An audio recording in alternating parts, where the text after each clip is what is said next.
This is the Mechanical Turk, a robot that beat hundreds of incredibly skilled chess players and was seemingly just a robot that was able to function without a power source, or anything for that matter. And it kept beating chess players for a whopping 84 years. So, is this some sort of possessed wooden robot, or is it a masterpiece of engineering beyond our understanding? Well, we're going to have to go back to 1770 with a quote-unquote mechanic named Wolfgang von Kempelen, who wanted to impress the Empress of Austria, Maria Theresa, but didn't really have the talent to show for it, so he just put a bunch of gears together like clockwork and a bunch of strings in a big wooden robot, and boom, you have the Mechanical Turk. But here's the thing, this mechanical marvel, which looked like a wooden chess-playing machine, wasn't actually mechanical at all. Spoiler alert, it was all an elaborate hoax. You see, behind the scenes, there was a tiny human chess master hiding inside, secretly controlling the Turk. Imagine a whole century of spectators being completely fooled, and for good reason.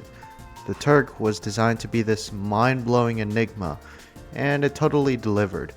Audiences gasped as it played and won, and against some of the best chess players in the world as well. But how did they not notice?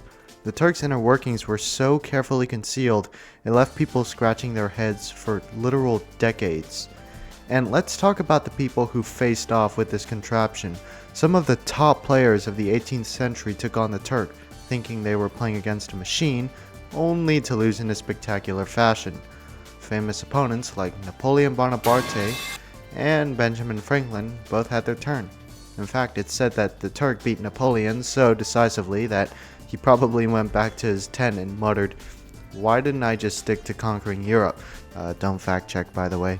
But even these historical figures weren't immune to the Turk's quote-unquote skills, but imagine the pressure. It's the 1800s, and you're against a robot that can think, or so you think. The game wasn't rigged, but the Turk certainly was. So, how did Kempelen pull it off? Well, he crafted a secret compartment that housed a chess player inside, who at the time had to be a very skilled chess master. This Turk operator would crouch under the machine, operating its arms, and guiding the robot's movements while staying hidden from view. The beauty of this setup was the illusion of automation. Audiences never suspected a thing, and the whole act was part of a carefully constructed performance.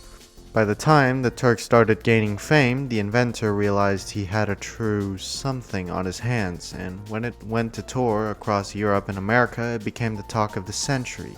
But the mystery didn't end there, oh no. The Turk was sold, dismantled, rebuilt, and eventually fell into the different hands after Kempelen's death.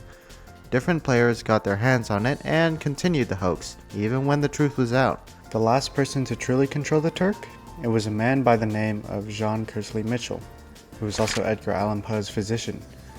He got the Turk from a businessman named Jean Ohl, and then restored it, since by this point everyone knew this thing was a fraud, so no one really gave a damn about it.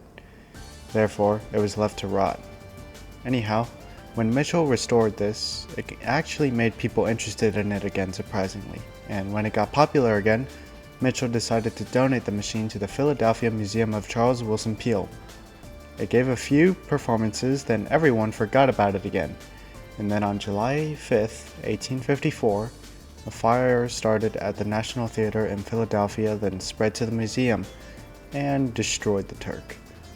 RIP to the 80-year-long scam. No, not really, honestly. So, any takeaway from this story? Yeah, it's kind of hard to come up with, honestly. This thing was just a big fraud anyway. See ya.